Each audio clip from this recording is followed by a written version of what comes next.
Hello friends, सबको मेरा प्यार भरा नमस्कार। मैं हूं doctor Satyajit Pal from Tezpur Assam. दोस्तों, आज मैं एक नया मेडिकल डिजीज और एक बहुत ही इंपॉर्टेंट ग्लैंड के बारे में आप लोगों को बताऊंगा मेरा इस नया वीडियो में। और ये बताने के लिए मैं हाजिर हुआ हूँ। और दोस्तों, आजकल एक बीमारी जो है डिजीज एक ग्लैंड का जिसको एंडोक्राइन ग्लैंड भी कहते हैं दोस्तों। और ये बहुत ही प्रेशस है दोस्तों, बहुत ही बॉडी के लिए बहुत ही इंपॉर्टेंट ग्लैंड है। और इसका जो बीमारी है आजकल नॉर्थ ईस्ट इंडिया में, हम लोग का असम में ज्यादा दिखाई पड़ रहा है। जी हाँ दोस्तों, इस ग्लैंड का नाम है थायराइड ग्लैंड। जी हाँ, थायराइड ग्लैंड आप लोग जानते हैं गले का नीचे में ट्रेकिया में होता है। जो ट्रेकिया में है सामने में रहता है, गले का नीचे में जो ट्रेकिया होता है वह में थायराइड ग्लैंड रहता है, जिसके जोगशास्त्र का भाषा में इंद्रग्रंथि बोलते हैं और आयुर्वेदिक शास्त्र में फॉलो ग्रंथ भी बोलता है दोस्तों। इसका नाम है, मेडिकल नाम थायराइड ग्लैंड। दोस्तों, यह बहुत ही इफेक्टिव ग्लैंड है, इंपॉर्टेंट ग्लैंड है। बहुत सारा काम करता है, बहुत सारा बॉडी के लिए बहुत सारा काम करता है, बहुत ही इंपॉर्टेंट ग्लैंड है दोस्तों।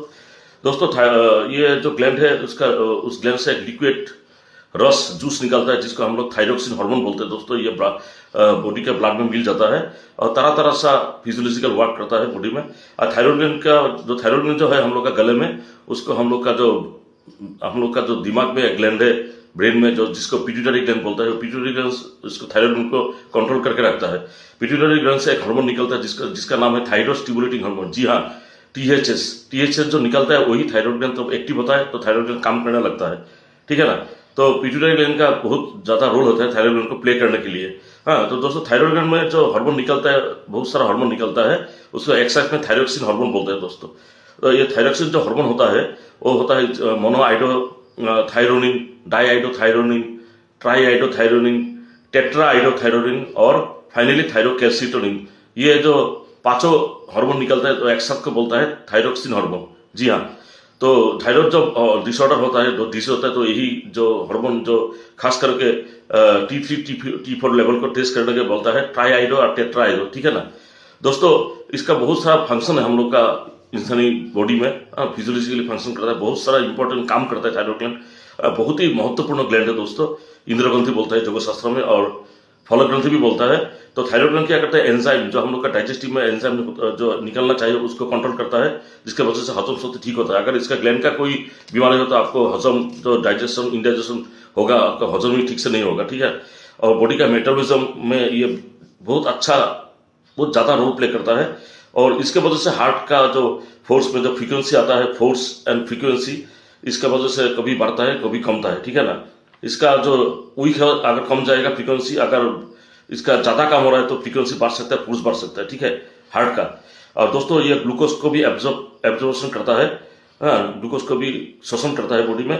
और फैट मेटाबॉलिज्म में बड़ा ही अच्छा रोल निभाता है थायराइड ग्लैंड। फैट हम लोग जब इसका काम जब कम जाएगा, हाइपोथायराइड हो जाएगा, तो आपका ज्यादा फैट्स ओबेसिटी बढ़ सकता है। अगर इसका काम ज्यादा हो रहा है, हाइपर हो रहा है, तो आप लोग तो फैट एकदम बिल्कुल नहीं होगा, आप लोग दुबला हो जाओगे, जैसे कोई बीमारी आदमी, सूखा हुआ आदमी ऐसा। ये हार्मोन प्रोटीन एनाबोलिज्म और कैटाबोलिज्म को भी ये इंक्रीज करता है। और आयोडीन मेटाबॉलिज्म का भी बहुत अच्छा प्ले करता है, कारण आयोडीन जो है मिनरल वही लेकर ये ग्लैंड चलता है। इसका जो ग्लैंड का जो फूड है वो आयोडीन है। ये आयोडीन अगर ब्लड में वो नहीं मिला तो ये ग्लैंड वीक हो जाएगा, वो काम करना बंद कर देगा, तो तरह तरह सा कैटेगरी का डिसीज बॉडी में देखा जा सकता है, ठीक है ना। तो आयोडीन मेटाबॉलिज्म में इसका बहुत ज्यादा रोल प्ले है। आयोडीन मेटाबॉलिज्म जो थायराइड में ज्यादा काम करता है तो उसको हम लोग बोलते हैं हाइपर थायराइड, मतलब वो ज्यादा काम कर रहा है, ओवर काम कर रहा है। अगर उसका काम थोड़ा ढीला हो गया, वीक हो गया, तो हम लोग बोलेंगे उसको हाइपोथायराइड, ठीक है। तो हाइपोथायराइड में दोस्तों आयोडीन का जो बॉडी से डिफिशियंसी होगा, आयोडीन सब खत्म हो जाता है, इतना वर्क करता है, इसलिए ज्यादा आयोडीन चाहिए। तो हाइपोथायराइड में देखा जाता है बॉडी में ब्लड में आयोडीन का कमी हो रहा है, तो आयोडीन का इंजेक्शन लेना बहुत ही जरूरी होता है, ठीक है ना दोस्तों। जो गोइटर होता है, गोइटर जो गला फूल जाता है, ग्रेप्स डिसीज बोलता है, वो एक तरह से हाइपरथायराइड है, इसका वजह से भी आयोडीन का कमी हो जाता है। और ये जो ग्लैंड है थायराइड ग्लैंड, वो किडनी में भी काम करता है, किडनी को ज्यादा एक्टिव करता है, इसलिए ज्यादा यूरिन होता है दोस्तों। यूरिन जो है इंक्रीज हो जाता है। और ये बॉडी टेम्परेचर में भी रोल प्ले करता है, बॉडी टेम्परेचर कंट्रोल करने में भी रोल प्ले करता है। और इसके वजह से मसल्स जो है उसका भी एक्टिव होता है। हम लोग का इंसानी जो हम लोग का बॉडी का मसल्स है, हाथ का पैर का जो ही मसल्स बोलिए, उसके वजह से एक्टिव होता है, ठीक है ना। तो ये किस लिए दुबला होता है दोस्तों, ये किस लिए थायराइड ग्लैंड का बीमारी होता है, डिसीज थायराइड डिसऑर्डर होता है दोस्तों? इसका भी बहुत सारा कारण है। पहला कारण है वंशगत कारण, जो इंसान का माताजी पिताजी मतलब फादर और माताजी का हेल्थ इतना अच्छा नहीं है, जो जेनेटिकल वजह से, जेनेटिकल कॉज वंशगत कारण से भी थायराइड डिसऑर्डर हो सकता है। एक ये पहला नंबर कॉज। और दूसरा जो कॉज होता है वो सफरिंग, जो बचपन से सफरिंग कर रहा है कोई इन्फेक्टिव डिसीज से, हर साल ही उसको कोई इन्फेक्टिव डिसीज होता है, जैसे मलेरिया, टाइफाइड, कोलेरिया बोल लीजिए, और डिसीज से सफर करते करते थायराइड ग्लैंड क्या होता है, दुबला हो जाता है, तो भी थायराइड ग्लैंड का डिसऑर्डर हो सकता है। और तीसरा जो है अनहेल्थी सेक्सुअल लाइफ, मतलब जो सेक्सुअल का ज्यादा एंजॉय करता है, अनहेल्थी है उसका ज्यादा सीमन और लस कर रहा है सेक्सुअल एक्टिविटी से, और मास्टरबेशन के जरिए से भी अगर ज्यादा सीमन और बॉडी से निकल रहा है, अनहेल्थी सेक्सुअल लाइफ की वजह से भी थायराइड डिसऑर्डर हो सकता है। थायराइड इनका बहुत ही खराब हालत हो सकता है, ठीक है ना, जिसको थायराइड डिसऑर्डर बोलते हैं, ठीक है ना। तो ये चला गया। और देखा जा सकता है जो हम लोग का नॉर्थ ईस्ट में पानी में जो हम लोग खाता है, खास करके असम का पानी, हुआ में आयरन ज्यादा रहता है। अगर पानी में, ड्रिंकिंग वाटर में आयरन ज्यादा हो गया तो ये भी थायराइड डिसऑर्डर हो सकता है। आजकल मेडिकल साइंस ये बात बोल रहे हैं, ठीक है ना। तो ये पांचों कारण, genetical cause, suffering any time from life time infective disease from childhood, और अनहेल्थी सेक्सुअल लाइफ की वजह से एक्सेसिव सीमेन रिटेंशन करके नहीं रखा है, डिस्चार्ज करते जा रहा है सीमेन को सेक्सुअल लाइफ एंजॉय करने के लिए, तो भी थायराइड ग्लैंड खराब हो सकता है।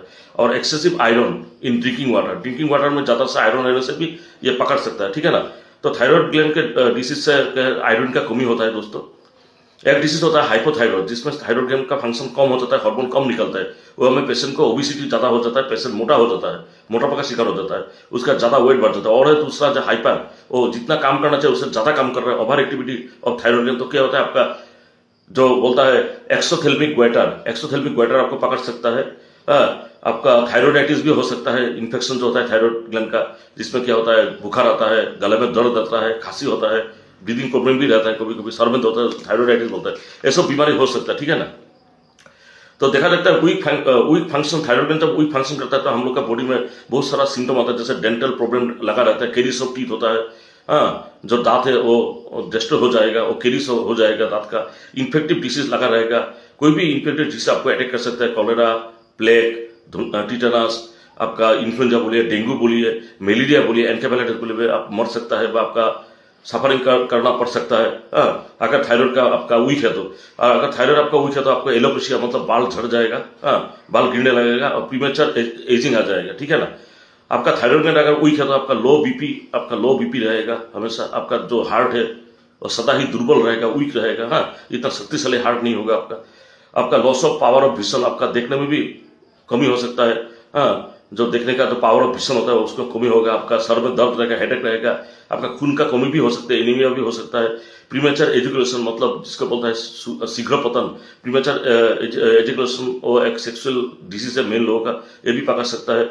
और गाइनोडिसीज जो औरत लोगों का होता है, यूटेरस प्रॉब्लम रहेगा, ज्यादा मेंस्ट्रुएशन रहेगा, कभी मेंस्ट्रुएशन मेंस जो है कभी बन एमोनिया हो जाएगा, कभी भी डिस्मोनिया हो सकता है, ये सब गाइनो प्रॉब्लम रहेगा, यूटेरस दुबला हो सकता है, यूटेरस वीक हो सकता है, और क्या रहेगा सबसे ज्यादा सिम्टम डेंजरस कॉन्स्टिपेशन हो जाएगा दोस्तों। मैं पहले भी बोला था थायराइड होने से इंडाइजेशन रहेगा, उसकी वजह से डेंजरस कॉन्स्टिपेशन होगा, ओबेसिटी हो जाएगा, मोटापा बढ़ जाएगा आपका, साथ में इंडाइजेशन रहेगा।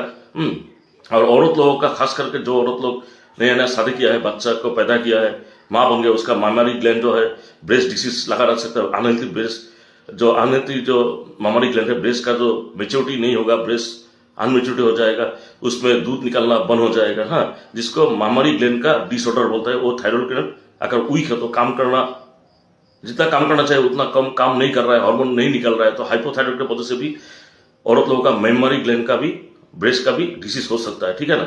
अगर ओवर फंक्शन हो गया तो ये चला गया कम, अगर ओवर फंक्शन हो गया तो देखा जाएगा ग्वाइटर, आपका एक्सोथेल्मिक ग्वाइटर हो सकता है, आपका हाइपर एसिडिटी और इंडाइजेशन भी हो सकता है, अगर ज्यादा काम कर रहा है, ओवर एक्टिविटी कर रहा है, आपका हाई बीपी रहेगा, उसके वजह से पाल्पिटेशन होगा हार्ट का, आपका ब्रीदिंग प्रॉब्लम रहेगा, सांस लेने में तकलीफ रहेगा, आपका वेट लॉस मतलब आप जितना आपका वजन चाहिए वो वजन कमती हो जाएगा, ठीक है ना, आप दुबला हो जाओगे। तो ये सब है थायराइड डिसऑर्डर का सिम्टम। कैसे होता है, कारण क्या था, मैं बता दिया। अभी मैं बताने का कोशिश कर रहा था, तो होम्योपैथिक रेमेडी में कुछ मेडिसिन है जो थायराइड के लिए बहुत अच्छा रोल प्ले करता है, अच्छा काम करता है, जैसे आयोडम 1M, आयोडम बोल के एक मेडिसिन है 1M, वो आप सिम्टम मिल जाए तो ले सकता है।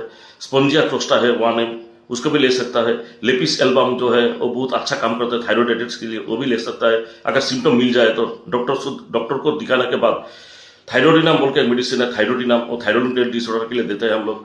बेराटा आयोड भी है 1 ml, सब 1000 पावर का मेडिसिन आप लेना होगा। और जो लास्ट मेडिसिन है थायरोडिनम कुरासिबिकम, ये भी थायरोइड मतलब आयोडिनम स्पोंजिया टोस्टा, लेपिस एल्बम, थायरोडिनम, आपका बेराटा आयोड, थायरोडिनम क्यूरासिबिकम 1 ml 1000 का जो होम्योपैथिक रेमेडी आता है, ये सब थायरोइड डिसऑर्डर के लिए काम होता है। अगर लक्षण मिल जाए, सिम्टम मिल जाए तो आप लोग यूज करके इसका फायदा ले सकते हैं। बहुत ही अच्छा इफेक्टिव काम करेगा, इफेक्टिव मेडिसिन है दोस्तों थायराइड डिसऑर्डर के लिए, एनी थायराइड डिसऑर्डर के लिए दोस्तों। और योगा थेरेपी में देखा जाता है थायराइड के लिए आप लोग सर्वांगासन यानी कि shoulder stand pose, Matsyasana, fish pose, Shashankasana, rabbit pose, Ushtrasana, camel pose और मकरासन, जानुशिरासन, पश्चिमोत्तासन, ये जो 7 आसन मैंने बताया ये कर सकता है। उसके साथ जलंधर बंधम मुद्रा बहुत ही इफेक्टिव है थायराइड डिसऑर्डर के लिए, ये सब कर सकता है। योगाचार्य दिखाने सीखने के बाद सर्वांगासन, मत्स्यासन, सशंगासन, उष्टासन, ये 4 आसन खास करके थायराइड के लिए बहुत ही अच्छा है। Shoulder stand pose, fish pose, आपका Shashankasana, rabbit pose, camel pose, Makarasana, Janushirasana, Paschimottanasana, जलंधर बंधन मुद्रा, ये सब जो मैंने बताया योगा थेरेपी में यूज कर सकते हैं। बहुत ही अच्छा काम करेगा, डिसीज अच्छा हो जाएगा, थायराइड शक्तिशाली हो जाएगा, हाँ उसमें बीमारी कभी नहीं आएगा। लेकिन दोस्तों यहाँ में जिन लोगों का हाई बीपी ज्यादा है वो ये लोग ये आसन नहीं कर सकता है, उसका करने से बीपी थोड़ा बढ़ जाएगा, ठीक है ना। अगर बीपी कंट्रोल में है, बीपी ठीक है, तो ये सब कर सकते हैं आप लोग। और दोस्तों खास एक बात करनी थी, मेडिकल एस्ट्रोलॉजी में बोला गया है, जो हम लोग का नवग्रह में एक ग्रह आता है, आप लोग को याद है, सबको याद है, मरकुरी प्लेनेट, जी हाँ बुध। अगर बुध ग्रह किसी का जन्म कुंडली में खराब है, वीक है, डेबिलेटेड है, हाँ उसका मिथुन लग्न है, जेमिनी एस्टेंडेंट और फिर कन्या लग्न का जो जातक जातिका है, उन लोगों का थायराइड अगर डिसऑर्डर हो तो समझ लेना चाहिए उनका मरकुरी जो प्लेनेट है उसका पोजीशन इतना अच्छा नहीं है, वो वीक, वो बुरा फल दे रहा है। तो आप मरकुरी का प्रतिकार कर सकते हैं। मरकुरी प्रतिकार करने से, बुध ग्रह का प्रतिकार करने से, ग्रीन एमरल पहनने से भी ये सब बीमारी में जल्दी आप लोगों को राहत मिलेगा, मेरा आशा है। ओम नमः शिवाय, हर हर महादेव। चल रहा हूं।